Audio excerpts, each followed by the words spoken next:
Bom dia, meus meninos, bem-vindos à nossa aula. Até apetecia agora ficarmos aqui sossegadinhos a ouvir mais um bocadinho de Chopin, mas temos muito trabalho para fazer.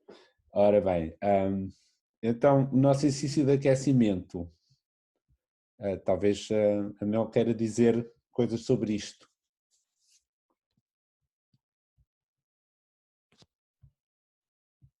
Digam lá coisas, meus meninos.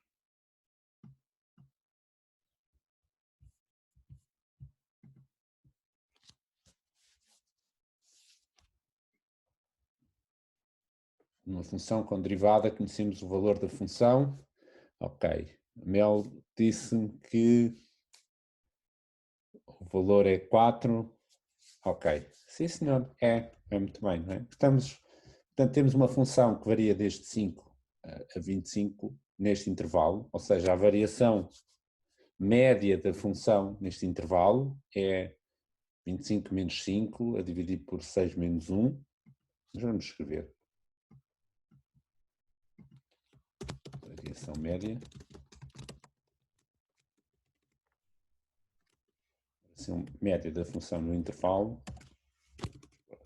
F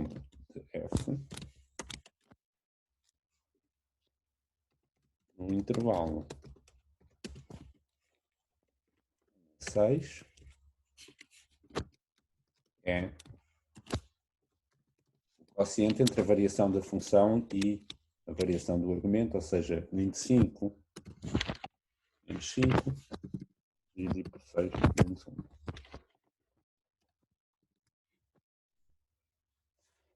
Portanto, temos um...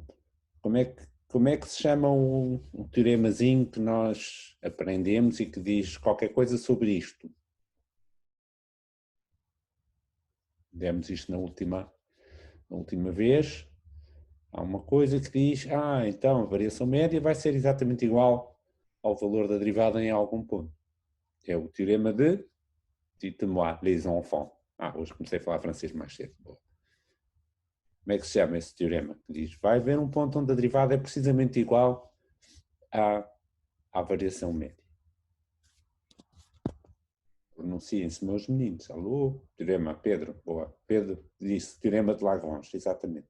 O teorema de Lagrange diz, vai haver um ponto no intervalo entre o 1 e o 6, portanto, no intervalo em que estamos a falar, dentro deste intervalo, entre 1 e 6, onde o valor da derivada é precisamente igual à variação média da função neste intervalo.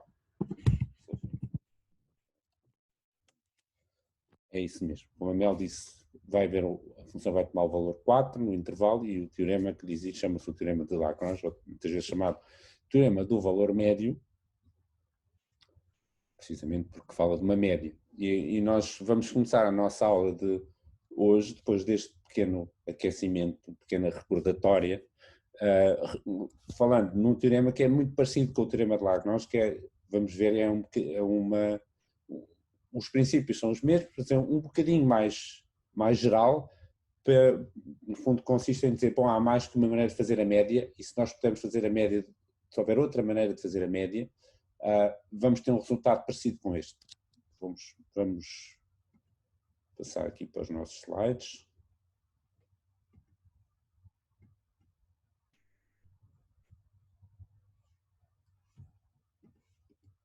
Okay. Tínhamos o nosso teorema de Lagrange, precisamente, que estávamos a falar no nosso aquecimento, desde que tenhamos uma função contínua no intervalo e que tenha derivada, pelo menos em todos os pontos, neste caso aquela função no exercício de aquecimento tinha derivada em todo o lado, portanto isto está garantido. Então o teorema, como dissemos, garante que existe um ponto onde a derivada é exatamente igual a esta variação média. E agora vamos só enunciar um teorema que é conhecido pelo teorema de Cauchy. Cauchy é o Augustin Louis, outro nosso amigo, mais uma vez nos apontamentos vai estar lá a cara dele, gosto de pôr a cara das pessoas, não é? E nós vamos pôr aqui ao lado o teorema de Cauchy para ver como ele é bastante parecido com isto. Não vai ser preciso, é preciso conhecer este teorema de Lagrange, não vai ser preciso conhecer o teorema de Cauchy em termos saber enunciar completamente, mas é útil compararmos e fica registado. Portanto, se nós pusermos aqui ao lado, é fácil comparar um com o outro. Portanto, se nós tivermos duas funções contínuas, reparem, bom, ok? Com derivada, mesma coisa. O que vai acontecer aqui é que esta função g, que aqui aparece a mais, vai servir-nos como uma função de ponderação ou de peso, digamos assim. Vamos atribuir pesos aqui a este intervalo, ao passo que aqui no função de Lagrange estávamos a fazer uma média simples, digamos assim. Agora vamos pensar que temos uma média ponderada. O g vai aparecer aqui, digamos, fazermos a média, dividir pelos pesos, portanto convém que estas coisas não sejam zero, e a conclusão do teorema é também muito parecida com a do teorema de Lagrange. Vai nos dizer que existe um ponto onde a variação média é igual à variação ponderada, digamos assim, nesse ponto. Portanto, a conclusão é muito parecida. Se compararmos com o teorema de Lagrange, podemos dizer assim, há um G que eu posso pôr aqui em que isto dá exatamente o teorema de Lagrange, que é fazer o G igual à função identidade. Reparem, fica B menos A, G de B é B, G de A é A, e a derivada da função identidade é igual a 1. Portanto, este teorema podemos dizer assim, se o G for simplesmente a identidade, tudo isto cai exatamente no caso do teorema de Lagrange. Portanto, nós podemos dizer assim, o teorema de Cauchy abrange o teorema de Lagrange, inclui, é o caso em que o G é a identidade, não vai ser preciso fixar este teorema, digamos, saber de cor este teorema, e não vamos querer dar a demonstração. Ele está aqui porque tem uma consequência útil prática no cálculo de limites, que é conhecido como regra de Cauchy, que nós vamos ver agora. Portanto, não vamos demonstrar, mas resulta mais ou menos de maneira razoavelmente fácil deste teorema aquilo que vamos ver a seguir e que vamos usar na prática várias vezes para calcular alguns limites. Ora bem, então a dita regra de Cauchy vai-nos lidar com limites de coisas deste género e vai-nos, digamos, usar este facto para facilitar o cálculo desses limites quando temos indeterminações do tipo 0 sobre 0 ou infinito sobre infinito. Vamos então enunciar essa regra que eu costumo chamar a regra do Augustinho. A gente gosta de tratá-los assim, os nossos amigos, de uma maneira assim, com pincha e tal. Portanto, a regra do Augustinho permite-nos, em alguns casos, não é sempre, já vamos ver que não é sempre, facilitar muito o cálculo de limites quando nos aparecem situações do tipo 0 sobre 0 ou infinito sobre infinito. Então, o que é que diz esta regra? Diz assim, bom, se eu tiver um limite em que as funções envolvidas têm derivada e a situação que temos é 0 sobre 0 ou infinito sobre infinito, ou seja, queremos ter um limite f de x sobre g de x e vai dar 0 sobre 0 ou vai dar infinito sobre infinito. Esta é a situação. Bom, e se por acaso o limite do quociente das derivadas, ou seja, eu estou interessado em calcular um f de x sobre g de x, o limite, se eu conseguir calcular o limite pondo lá as derivadas, ou seja, em vez de ter f sobre g, se eu puser lá as derivadas, se este limite existir, então o resultado é maravilhoso. Ou seja, eu tenho um limite f de x sobre g de x, o f de x tem limite 0, o g de x tem limite 0, mas calculei as derivadas, fiz este limite à parte, ao lado fui fazer este limite e deu-me 5. Bom, então este limite também é 5, ou deu-me mais infinito, então este limite também é mais infinito. Desde que, portanto, isto funciona, desde que tenhamos uma situação 0 sobre 0 ou infinito sobre infinito. Ou seja, se este f de x tender para 0, g de x tender para 0, eu posso calcular o limite, não com o f, mas com o f', não com o g, mas com o g', ver quanto é que dá e dizer então o resultado original é aquele. Bom, a melhor maneira de nós percebermos isto é pegar num exemplo e pô-lo a funcionar. Então vamos lá. Por exemplo, então temos este limite. O limite de e elevado a x quando x tende para mais infinito é... Toda a gente sabe, não é? E o limite de x quando x tende para mais infinito é mais infinito. Então, temos uma situação do tipo infinito sobre infinito. Right? Ora bem, então podemos tentar aplicar esta nossa nova ferramenta para ver se conseguimos calcular este limite com facilidade. Vamos lá ver. Então vamos mudar aqui para a nossa folha de rascunho, para o nosso quadro. E o nosso objetivo era calcular, então, o limite quando x tende para mais infinito de fração elevada a x sobre x.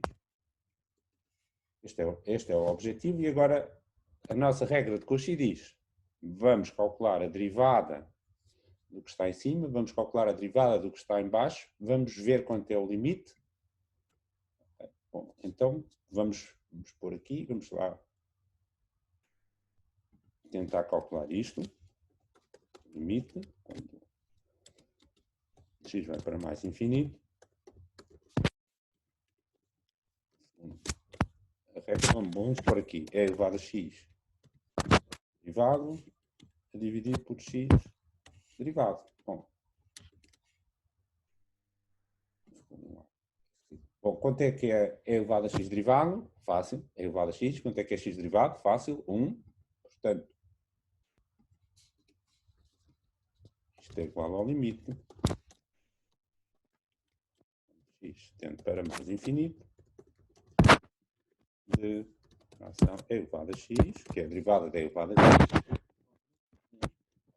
Bom, o limite da elevada a x é mais infinito. Portanto,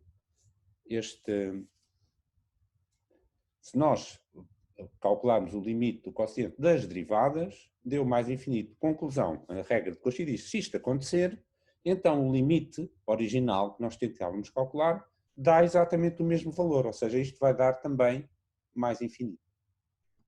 Vamos ter assim, logo, vamos ficar escrito, logo, pela regra de Cauchy, temos que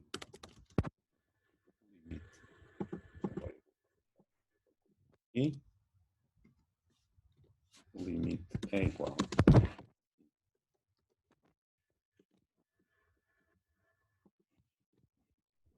Recapitulando, queremos calcular este limite, dá infinito sobre infinito, calculamos o limite em que substituímos a função que está no numerador e a função que está no denominador, cada uma pelas suas derivadas. Reparem, não é derivar o quociente, é calcular a derivada do numerador e calcular a derivada do denominador. Fazer este limite existe, deu, neste caso, mais infinito, então o limite original também existe e dá mais infinito. Vamos ver mais exemplos. Entretanto, estejam à vontade para perguntar e para questionar. Então, vamos lá. Portanto, este limite deu mais infinito, tranquilo. Outro exemplo. E agora?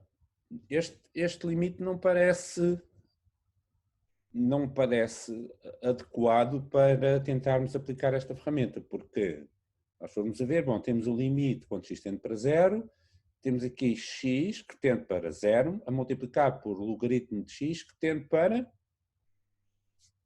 Quando x tende para 0, o logaritmo tende para quanto, meus meninos? Dites-moi, les enfants. Menos infinito. Menos infinito, exatamente. Muito bem. Portanto, temos uma coisa do tipo 0 vezes menos infinito. Ora, aparentemente, então não dá, porque a regra de Cauchy dizia que esta técnica se aplica quando temos um limite do tipo infinito sobre infinito ou 0 sobre 0. E aqui não temos nenhum desses casos. Será que podemos fazer alguma coisa para remediar isso? E mesmo assim aplicar esta regra? O que é que poderemos fazer? Não é muito complicado. Isto está na forma de um produto, mas nós podemos modificar aqui esta expressão de maneira a ficar na forma de um quociente. Por exemplo, podemos pôr, em vez de estar o logaritmo de x a multiplicar por x, podemos pôr a dividir por... Ora, há aqui uma sugestão da Beatriz, mudamos para x sobre o logaritmo. Bom, não é a mesma coisa, não é? O logaritmo está a multiplicar, não pode simplesmente passar a dividir. Poderíamos tentar pôr, se puséssemos a dividir, podíamos pôr x a dividir por 1 sobre o logaritmo. Ou então podemos pôr o logaritmo a dividir por 1 sobre x, como está a dizer o David, exatamente. Podemos fazer isso. Ora bem, então podemos pegar neste limite e transformá-lo num quociente, mas temos que transformar num quociente de maneira que dê a mesma coisa, não é? Portanto, se passarmos este x aqui para divisor, podemos pôr 1 sobre x e então vai dar igual. Ou se passarmos este logaritmo aqui para baixo, pomos 1 sobre o logaritmo e também vai dar igual. Mas fica mais fácil pôr 1 sobre x. Então vamos lá escrever isto. Vamos lá escrever isto. Vamos lá passar aqui para a nossa folha de trabalho. Portanto, nós queremos o limite, estou sempre a escrever coisa a mais, quando x tende para 0, de x vezes o logaritmo de x, e dissemos assim, vamos transformar isto no limite, quando x tende para 0, de uma fração. Podemos aplicar, portanto, vamos deixar o logaritmo de x como estava, e em vez de estar a multiplicar por x, fica a dividir por 1 sobre x.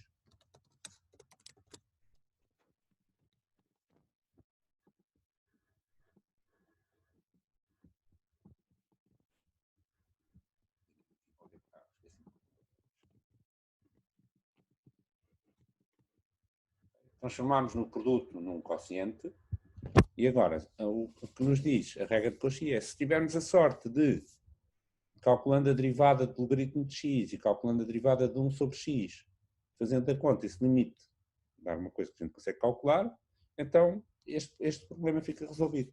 Então vamos lá fazer então, o limite das derivadas desta coisa. Então, nós queremos então calcular aqui ao lado o limite quando x tende para 0 de uma fração em que vamos pôr a derivada do logaritmo de x pela derivada de 1 sobre x. Ora, a derivada do logaritmo de x, quanto é que é, meus meninos?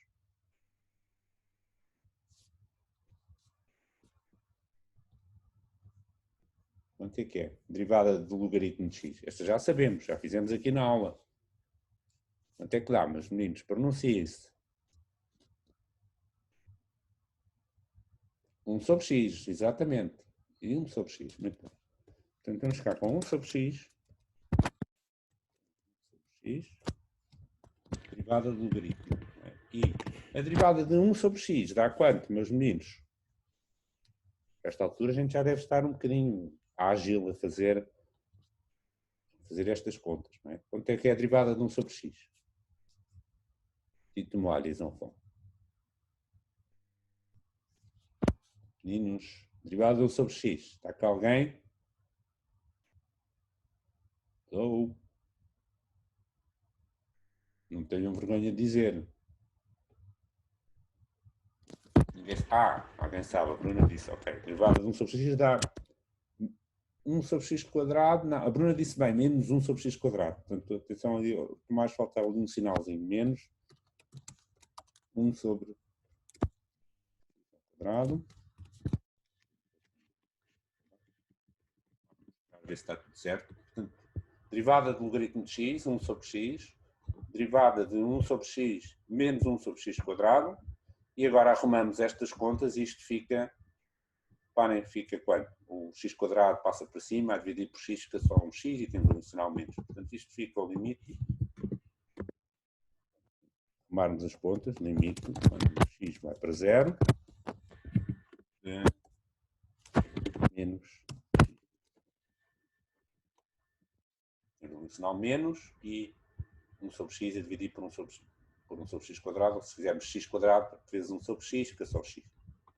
Bem, portanto, este limite dá, já agora, mais limite forma ali dentro, parênteses, este limite dá 100. Está bem? Ora bem, então, já vimos 2 exemplos em que esta coisa funciona. É sempre bom nós não darmos apenas exemplos de onde as coisas funcionam, mas também darmos exemplos onde as coisas não funcionam. Senão ficamos a pensar que isto agora é só chegar e regra de Cauchy para tudo. Vamos fazer uma breve pausa e voltamos daqui a 1 minuto. Estamos de volta. Temos aqui outro exemplo de um limite. Será que este limite também está nas condições para podermos tentar aplicar esta regra de cálculo? Bom, o numerador é 2x mais seno.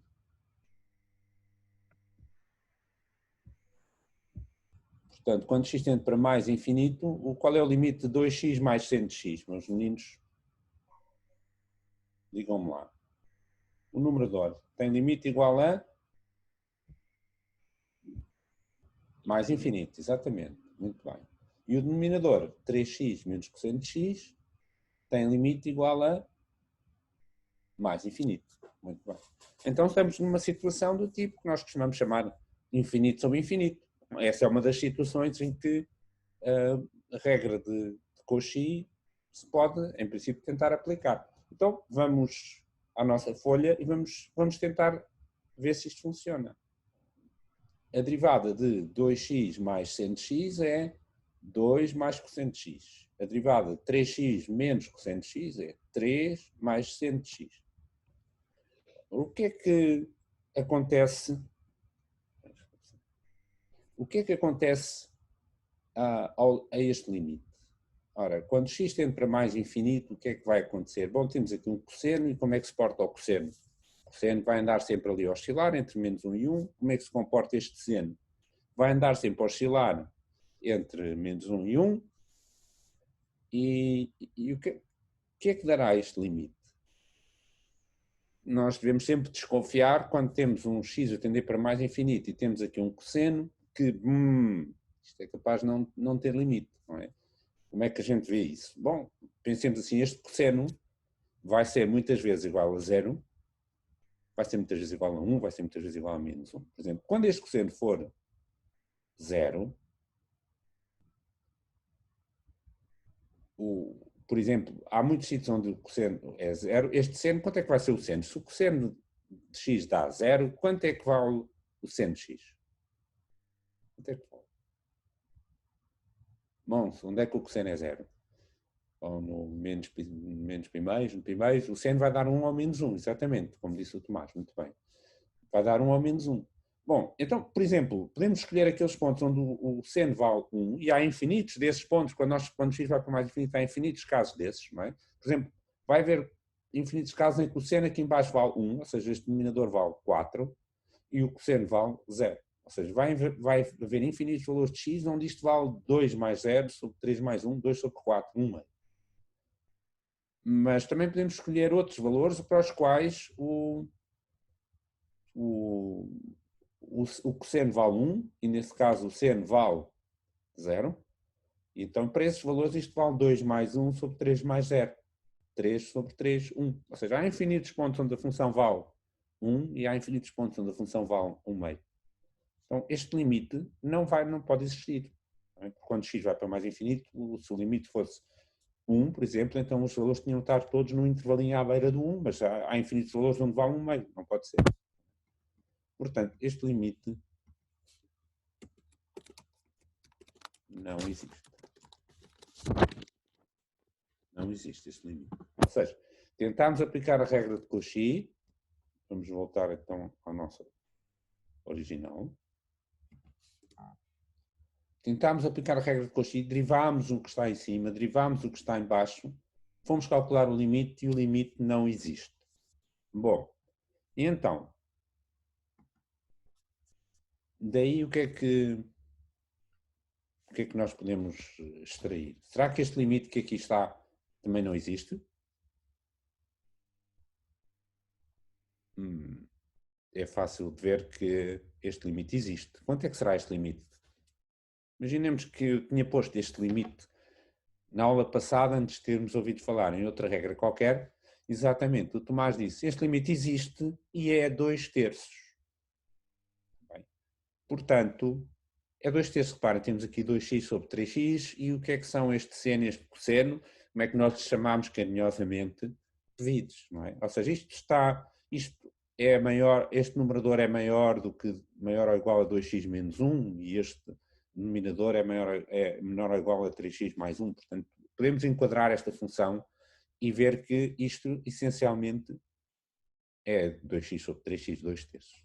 Portanto, o objetivo de pôr aqui este exemplo é chamar a atenção para isto. Nós podemos tentar aplicar a regra de Cauchy e ela não funcionar, isso não quer dizer que não haja limite.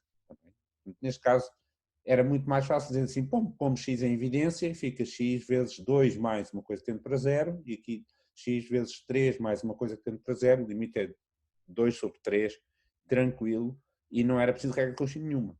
Portanto, não deixem que a regra de Cauchy vos faça esquecer os princípios básicos. Este limite dá 2/3, tranquilo, muito bem. Okay. Bom, e nada, não podia ser uma melhor altura para introduzirmos mais umas coisas muito bonitas, e também, mais uma vez, vamos ter uma cara do nosso amigo. Ok, mas antes de nós falarmos numa coisa chamada fórmula de Taylor, que vamos aprender aqui a seguir, é útil introduzirmos umas notações muito, muito práticas, muito, muito cómodas, e que nos vão ajudar no futuro, particularmente uma que vamos ver a seguir, chamado O pequeno.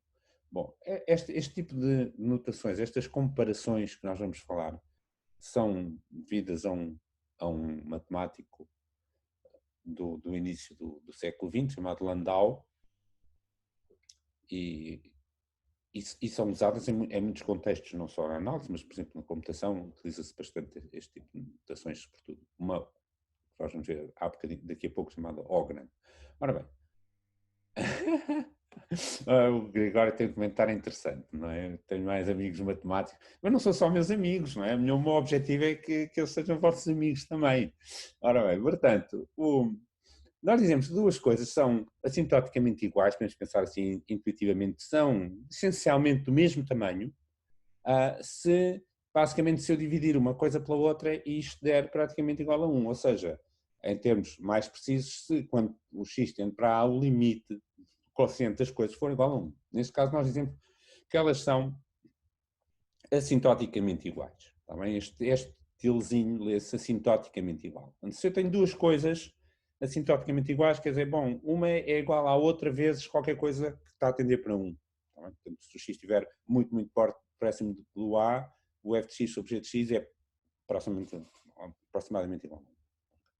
Por outro lado, portanto, isto, a primeira coisa, que nós não vamos usar muito aqui, mas é útil para ficar aqui registado. A primeira diz que duas coisas são mais ou menos do mesmo tamanho. A segunda, como o nome pequeno pode ajudar a sugerir, diz-nos que uma coisa é muito pequena comparada com a outra. E esta é aquela que nos vai interessar mais agora nos próximos tempos, esta notação do O pequeno, e vamos usá-la insistentemente nos próximos tempos.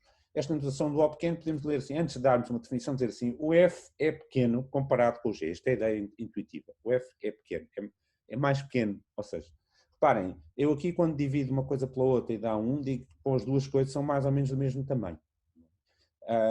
Se por outro lado tiver um F e um G em que o F é muito mais pequeno do que o G, bom, é natural dizer-se, bom, em que sentido é que é mais pequeno? Se este limite, em vez de dar 1, der...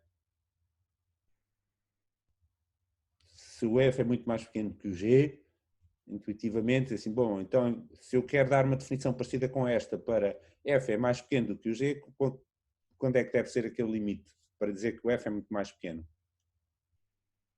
0, exatamente, Bruna. Exatamente, Gonçalo também. 0, está bem. Portanto, nós dizemos que o f é um O pequeno, peço desculpa, já. O f é um O pequeno de g se o limite do f a dividir por g der de 0.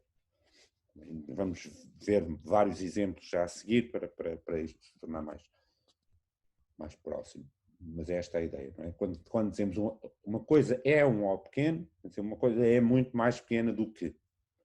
Por outro lado, um O grande é algo que fica aqui só apenas para completar, nós não vamos usar aqui, mas usa-se muito em termos, por exemplo, na computação, em questões de complexidade. Por exemplo, este O pequeno mas este O grande usa-se muito. Nós aqui não precisamos dele, mas para ficar aqui completo, em homenagem ao nosso amigo Landau, vamos referir, podemos ter assim, um F é um O grande G se o F não é assim muito maior que o G. Ou seja, no fundo, se o F pode ser um bocadinho maior que o G, mas não de uma ordem de grandeza superior, isto é, pode ser o G, desde que se multiplique o G por uma constante, chega-se ao F, digamos assim. O F não se afasta, não é mais do que o G multiplicado por uma constante. Vai ficar aqui apenas só para registro. Não vamos trabalhar com O grande aqui no caso. Fica aqui apenas só para registro. Ora bem, há aqui uma coisa muito importante que convém realçar. É assim, uma coisa não é, pura e simplesmente, um O pequeno de outra coisa sem mais nenhum contexto. É um O pequeno numa vizinhança de um certo ponto, ou seja, um F é um O pequeno de G perto de um ponto A, digamos assim, perto de 0, ou perto de mais infinito, ou perto de 3. Não é um O pequeno de G assim em abstrato, em geral. Não é? Portanto, para darmos exemplos, temos de dizer assim, bom, se eu tiver uma certa função, próximo de um certo ponto, então vai ser um O pequeno, ou vai ser assintoticamente igual, ou outra coisa qualquer. Vamos ver então alguns exemplos. Por exemplo, a função seno comparado com x, perto de 0,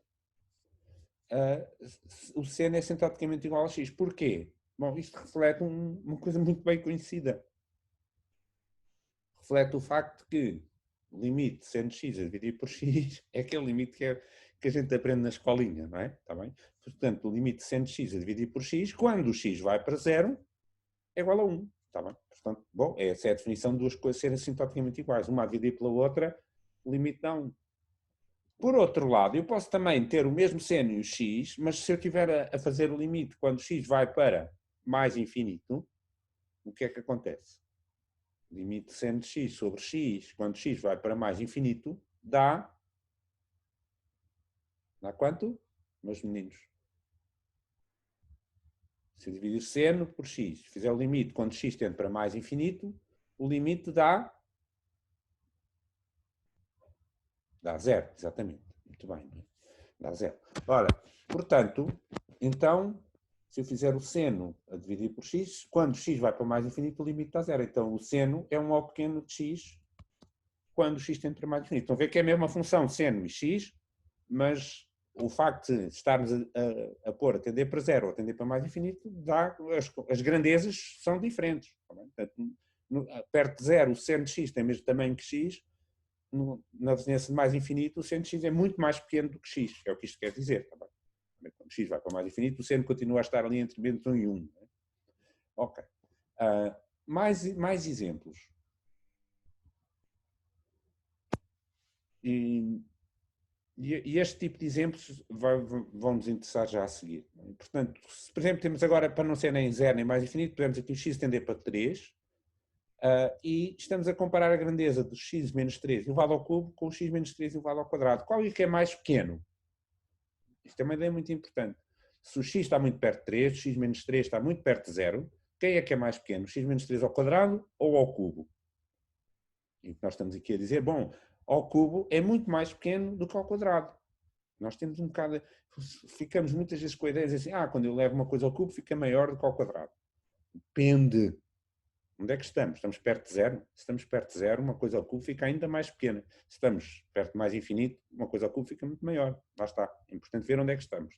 Portanto, se tenho x perto de 3, x ao cubo vai ser mais pequeno do que x ao quadrado. E basta fazer a conta, x menos 3 ao cubo a dividir por x menos 3 ao quadrado, ainda fica um x menos 3, vai para 0. Está bem? Ok. Ora,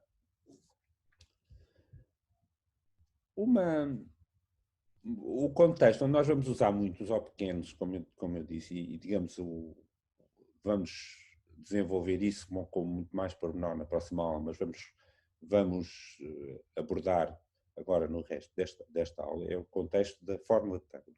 Para percebermos a fórmula de Taylor, convém começarmos por relembrar uma coisa que é a reta tangente. A noção de reta tangente nós já aqui falámos, não é?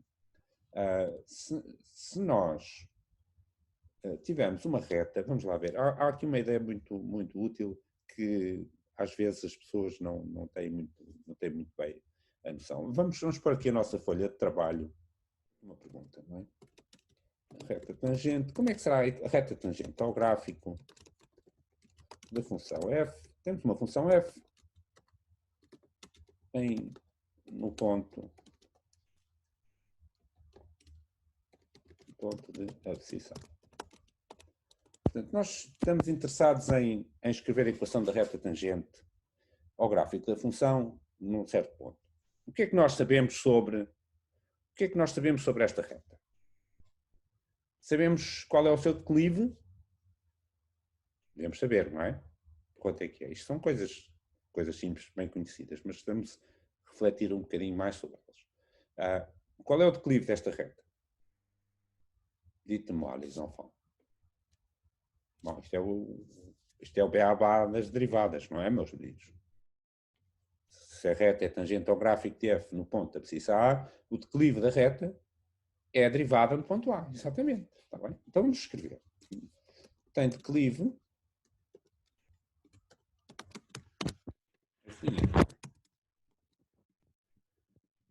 e passa no ponto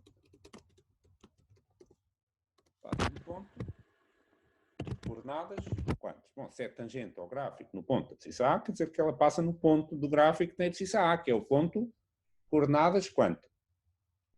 Tem abscissa A, tem ordenada low. Coisas fáceis. FTA, exatamente. Ok, muito bem. Portanto, a reta tangente ao gráfico da função no ponto da abscissa A tem declive f' de A e passa no ponto A, f de A. Ora bem, se nós sabemos o declive de uma reta e sabemos onde é que ela passa, temos tudo o que é necessário para escrever a equação da reta. Certo? Então, como é que a gente escreve a equação da reta?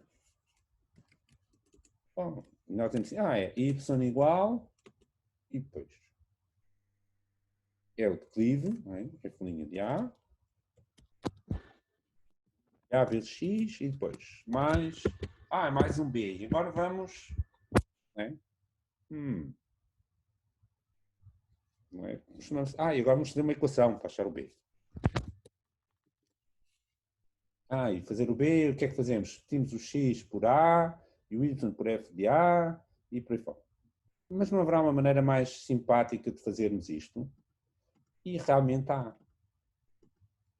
Realmente há uma maneira mais simpática de fazermos isto, que é o seguinte, vamos dizer que, portanto, reparem, a função, quando x é igual a a reta tem que passar no ponto A, f de A, ou seja, se o x for igual a A, espera lá, então vamos lá ver, se o declive da reta, vamos lá ver, o que é que nós queremos? Nós queremos é que quando o x for igual a A, a reta passe no ponto da ordenada f de A. Vamos lá ver o que é que se passa aqui. Portanto, vamos lá ver se não será isto que a gente precisa. Qual é o declive desta reta? Bom, f' de A, porque o declive é o que aparece a multiplicar por x. E o que é que acontece quando o x for igual a A? Quando o x for igual a A, esta coisa fica zero e o y dá igual a f de A. Ou seja, esta expressão que aqui está tem todos os ingredientes que nós precisamos. Ou seja, tem o declive certo e passa no ponto certo. Então, isto significa que nós podemos escrever a equação da reta tangente logo assim, sem estar a pôr f' de A vezes x, depois ter de fazer uma equação à parte para achar o b e ver quanto é que dá. Ou seja, podemos escrever logo assim, diretamente, a equação da reta tangente. E temos a equação da reta tangente. Bom, o que nós costumamos dizer, bom, a reta tangente é reta e tal, que se aproxima melhor ali da função naquele ponto, mas nunca explicámos muito bem o que é isso de ser tangente. Se nós tentarmos traçar isto à mão, dizer, epá, e aquela reta, porque é que não é aquela aí um bocadinho mais ao lado? Nós não conseguimos muito bem, simplesmente no aspecto geométrico, explicar bem porque é aquela reta e porque é que o declive não é um bocadinho mais torto ou qualquer coisa, não é assim totalmente claro. Mas agora vamos definir exatamente o que é que significa isso ser reta tangente. O que é que significa isso, reta tangente? Reparem, nós costumamos dizer assim, é aquela reta que melhor aproxima a função. Melhor aproxima como? Bom, vamos pensar na diferença entre a função e esta reta. E o que é que ela deve ser? Bom, no ponto da abscissa A, dá zero, porque se eu substituir f de A menos esta coisa, se eu pegar f de x menos esta coisa no x, se eu substituir o x por A, este dá f de A e o outro também dá f de A. Portanto, ela passa no ponto certo, não é? Ou seja, no ponto A, a diferença dá zero. E se estivermos perto, o que é que podemos dizer sobre essa diferença? E o que vamos ver é que podemos dizer que ela é um O pequeno. É um O pequeno de qualquer coisa. Portanto, a diferença entre a função f e a função reta tangente é um O pequeno de x menos a. Vamos lá ver. Portanto, podemos escrever isto desta maneira. F de x menos f de a mais f de a x menos a. Isto menos isto é um O pequeno de x menos a. E vamos ver porque é que é. Mais, o que torna a reta tangente especial é que ela é a única reta que tem esta propriedade. Há uma única reta, tal que a diferença entre a função e a reta dá um O pequeno de x menos a. É a única destas condições. Portanto, se o x estiver muito perto de a diferença entre aquela reta e a função é menor do que esta coisa. É uma coisa que tende para zero. Isto garante que não há nenhuma reta que tenha a mesma propriedade. Não há mais nenhuma. Portanto, a reta tangente é especial por isto. É a única que satisfaz esta condição. Ora bem, antes de escrevermos mais, e agora podíamos pôr a fórmula de Taylor em geral, mas de repente aparece aqui uma fórmula que parece assustadora. Vamos ver que não é nada, mas aparecendo assim de repente é assustadora. Por isso vamos fazer outra coisa diferente. Vamos mostrar um boneco. Nós ainda não tínhamos feito bonecos, não é verdade? Não podia ser. Ok. Vou mostrar aqui um boneco. Ok. Estão a ver aqui um boneco. Portanto, temos aqui um gráfico de uma função qualquer. Está ali a expressão. Podemos mudar aqui para outra coisa qualquer, não é relevante. E temos aqui a reta tangente. O que é que... Nós podemos mudar o ponto, não é? Se mudarmos o ponto, temos aqui várias retas tangentes. Em cada ponto temos uma reta tangente. A função, desde que a função tenha derivada, nós sabemos que se a função tiver derivada, então vai existir uma reta tangente em cada ponto. Neste caso é uma função que tem derivada em todo o R, portanto não há problema nenhum com isso. Tá bem?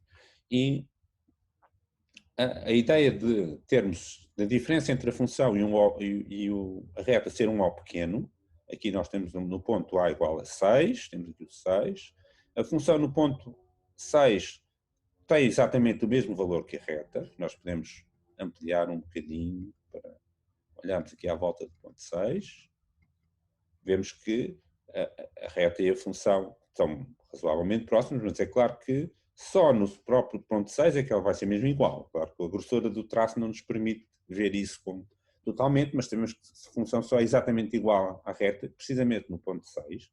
Mas aqui perto não há nenhuma reta. Se eu fosse, digamos, inclinar a reta de alguma outra maneira, não iria ter a mesma relação da diferença ser um O pequeno. Portanto, o que nós estamos aqui a dizer é que a diferença entre a função e a reta é um O pequeno, x menos a. Quer dizer que esta diferença a dividir por x menos a tem um limite igual a zero. Ou seja, não só a função menos a reta tende para zero, mas a função menos a reta a dividir por x menos a ainda tende para zero. Reparem que o x menos a tende para zero e isso obriga o numerador a tender para zero ainda mais, com mais força, digamos assim. Pois, exatamente, o Gregório estava a dizer, ter uma aula sem bonecos não era uma aula a sério, exatamente. Okay? Então temos aqui. Bom, O que é que nós vamos fazer na próxima aula? Vamos ver que podemos levar esta ideia mais além. Mais além o quê? Se nós, em lugar de termos uma reta e termos uma diferença que é pequena, reparem que a diferença é pequena comparada com x menos a, o que é que poderia ser ainda melhor do que ter uma diferença menor do que x menos a? É ter uma diferença menor do que x menos a ao quadrado, ou uma diferença menor do que x menos a ao cubo, ou uma diferença menor do que x menos a ao quarto. Reparem, estamos cada vez a diminuir aqui o tamanho desta coisa, está bem? E isso é o que a forma de nos permite ser assim. Em lugar de termos uma reta tangente, nós podemos ter uma parábola tangente, e agora vamos afastar para ver o aspecto. Podemos ter uma parábola tangente, ou uma cúbica tangente, ou uma quártica tangente, ou uma quíntica tangente, uma sexta, por aí fora. Reparem que, se nós conseguirmos isso, reparem que como a linha vermelha se aproxima cada vez mais da linha verde. Ou seja, conseguimos tomar uma função, aproximar a nossa função por um polinómio com um grau suficientemente grande para que a aproximação seja cada vez mais perfeita. E essa é a ideia da fórmula de Taylor, encontrar o polinómio que melhor se aproxima da função perto de um certo ponto. Reparem, neste caso está no a igual a 6, claro que se eu mudar, o polinómio muda. Se eu mudar, por exemplo, a igual a 4, ou igual a 3, não é? O que é que eu tenho perto do ponto 3? Tenho um polinómio que se aproxima muito bem e depois afasta-se, mas isso não há problema. Só aqui perto, mais uma vez, a ideia do O pequeno é perto, neste caso se é no 3, é perto do 3 que isto vai funcionar bem, não é lá muito longe. Bom, terminamos por aqui, esgotámos o nosso tempo. Não se esqueçam que na próxima segunda, terça e quarta consoante a TP temos os respectivos mini-testes. Portanto, estejam bem preparados. Os mini-testes vai ser sobre as matérias dos limites e continuidade. Entretanto, também em breve vou anunciar através do Moodle como é que vai ser a avaliação, que, como já devem saber, vai ser também à distância. A adaptação das regras de avaliação, que não é nada de complicado, vai ser anunciado durante a próxima semana. Terminamos então por aqui.